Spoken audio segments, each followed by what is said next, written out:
Let's look at day 17, beginning with Psalm 10. Why, Lord, do you stand far off? Why do you hide yourself in times of trouble?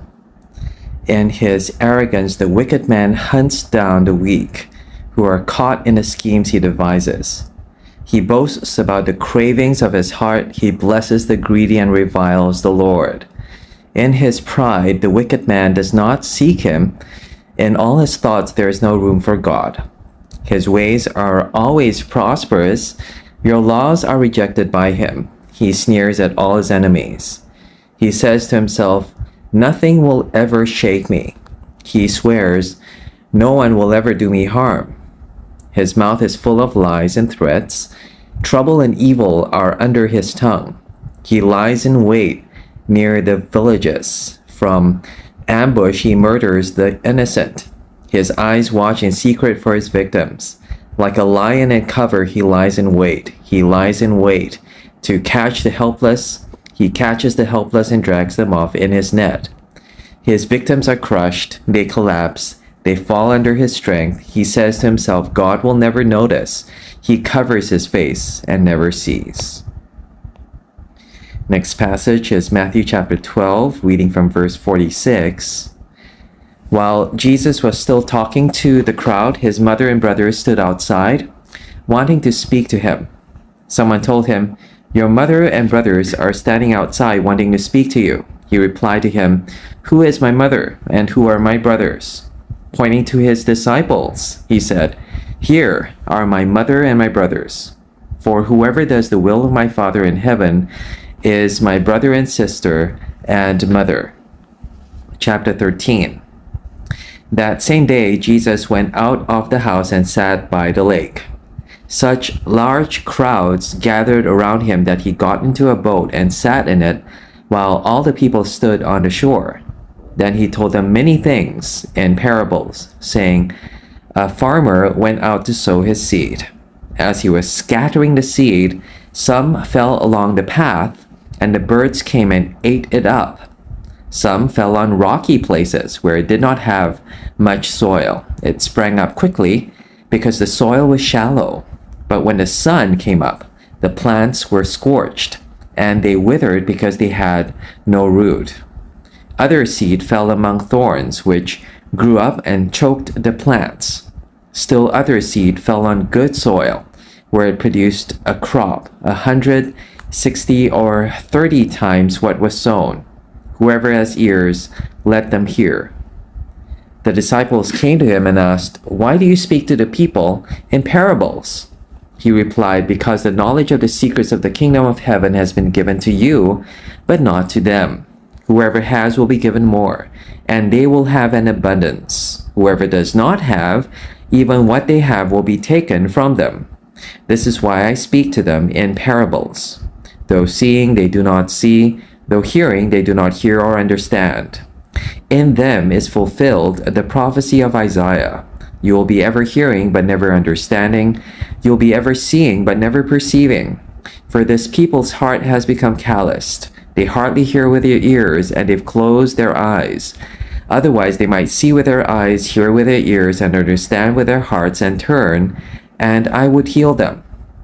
But blessed are your eyes because they see, and your ears because they hear. For truly I tell you, many prophets and righteous people long to see what you see, but did not see it, and to hear what you hear, but did not hear it. Last reading is Genesis chapter 34. Now Dinah, the daughter Leah had borne to Jacob, went out to visit the women of the land. When Shechem, son of Hamor the Hivite, the ruler of that area, saw her, he took her and raped her. His heart was drawn to Dinah, daughter of Jacob. He loved the young woman and spoke tenderly to her. And Shechem said to his father Hamor, get me this girl as my wife. When Jacob heard that his daughter Dinah had been defiled, his sons were in the fields with his livestock. So he did nothing about it until they came home. Then Shechem's father Hamor went out to talk with Jacob. Meanwhile, Jacob's sons had come in from the fields as soon as they heard what had happened. They were shocked and furious because Shechem had done an outrageous thing in Israel by sleeping with Jacob's daughter, a thing that should not have been done. But Hamor said to them, "My son Shechem has his heart set on your daughter. Please give her to him as his wife. Intermarry with us. Give us your daughters and take our daughters for yourselves. You can settle among us. The land is open to you. Live in it, trade in it, and acquire property in it." Then Shechem said to Dinah's father and brothers, "Let me find favor in your eyes, and I will give you whatever you ask. Make the price for the bride and the gift I'm to bring as great as you like, and I'll pay whatever you ask me. Only give me the young woman as my wife." Because their sister Dinah had been defiled, Jacob's sons replied deceitfully as they spoke to Shechem and his father Hamor. They said to them, "We can't do such a thing. We can't give our sister to a man who is not circumcised. That would be a disgrace to us. We will enter into an agreement with you on one condition only, that you become like us by circumcising all your males.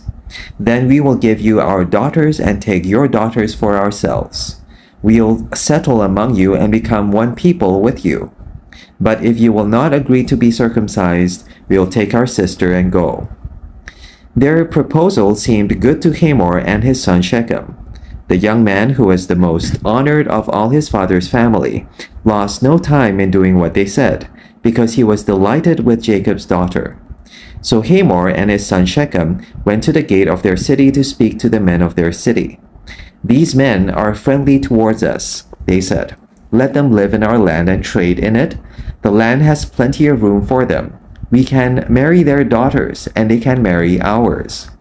But the men will agree to live with us as one people only on the condition that our males be circumcised, as they themselves are. Won't their livestock, their property, and all their other animals become ours? So let us agree to their terms, and they will settle among us." All the men who went out of the city gate agreed with Hamor and his son Shechem, and every male in the city was circumcised.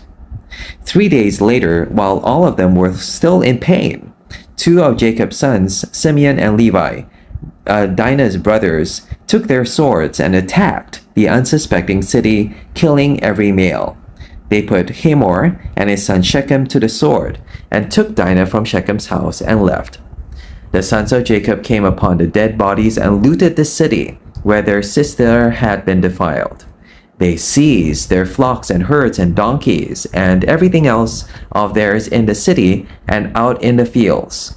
They carried off all their wealth and all their women and children, taking as plunder everything in the houses. Then Jacob said to Simeon and Levi, "You have brought trouble on me by making me obnoxious to the Canaanites and Perizzites, the people living in this land. We are few in number, and if they join forces against me and attack me, I and my household will be destroyed." But they replied, "Should he have treated our sister like a prostitute?" Chapter 35. Then God said to Jacob, "Go up to Bethel and settle there, and build an altar there to God, who appeared to you when you were fleeing from your brother Esau." So Jacob said to his household and to all who were with him, "Get rid of the foreign gods you have with you, and purify yourselves and change your clothes. Then come, let us go up to Bethel, where I will build an altar to God, who answered me in the day of my distress, and who has been with me wherever I have gone." So they gave Jacob all the foreign gods they had, and the rings in their ears, and Jacob buried them under the oak at Shechem. Then they set out, and the terror of God fell on the towns all around them, so that no one pursued them. Jacob and all the people with him came to Luz, that is Bethel, in the land of Canaan. There he built an altar, and he called the place El Bethel, because it was there that God revealed himself to him when he was fleeing from his brother. Now Deborah, Rebekah's nurse, died and was buried near the oak outside Bethel, so it was named Allon Bakuth. After Jacob returned from Padan Aram, God appeared to him again and blessed him. God said to him, "Your name is Jacob, but you will no longer be called Jacob. Your name will be Israel." So he named him Israel. And God said to him, I am God Almighty. Be fruitful and increase in number. A nation and a community of nations will come from you, and kings will be among your descendants. The land I gave to Abraham and Isaac, I also give to you, and I will give this land to your descendants after you. Then God went up from him at the place where he had talked with him. Jacob set up a stone pillar at the place where God had talked with him, and he poured out a drink offering on it. He also poured oil on it. Jacob called the place where God had talked with him Bethel. Then he moved on from Bethel. While they were still some distance from Ephrath, Rachel began to give birth and had great difficulty. And as she was having great difficulty in childbirth, the midwife said to her, Don't despair, for you have another son. So she breathed her last, for she was dying. She named her son Ben-Oni, but his father named him Benjamin. So Rachel died and was buried on the way to Ephrath, that is Bethlehem. Over her tomb, Jacob set up a pillar, and to this day that pillar marks Rachel's tomb. Israel moved on again and pitched his tent beyond Migdal Eder. While Israel was living in that region, Reuben went in and slept with his father's concubine Bilhah, and Israel heard of it. Jacob had 12 sons, the sons of Leah, Reuben the firstborn of Jacob, Simeon, Levi, Judah, Issachar, and Zebulun, the sons of Rachel, Joseph, and Benjamin, the sons of Rachel's servant Bilhah, Dan, and Naphtali, the son of Leah's servant Zilpah, Gad, and Asher. These were the sons of Jacob who were born to him in Paddan Aram. Jacob came home to his father Isaac in Mamre, near Kiriath Arba, that is Hebron, where Abraham and Isaac had stayed. Isaac stayed 180 years, lived 180 years. Then he breathed his last and died, and was gathered to his people, old and full of years. And his sons Esau and Jacob buried him. Lord, thank you that the potential of my life is vast. May I produce a crop 30, 60, and even 100 times what was sown.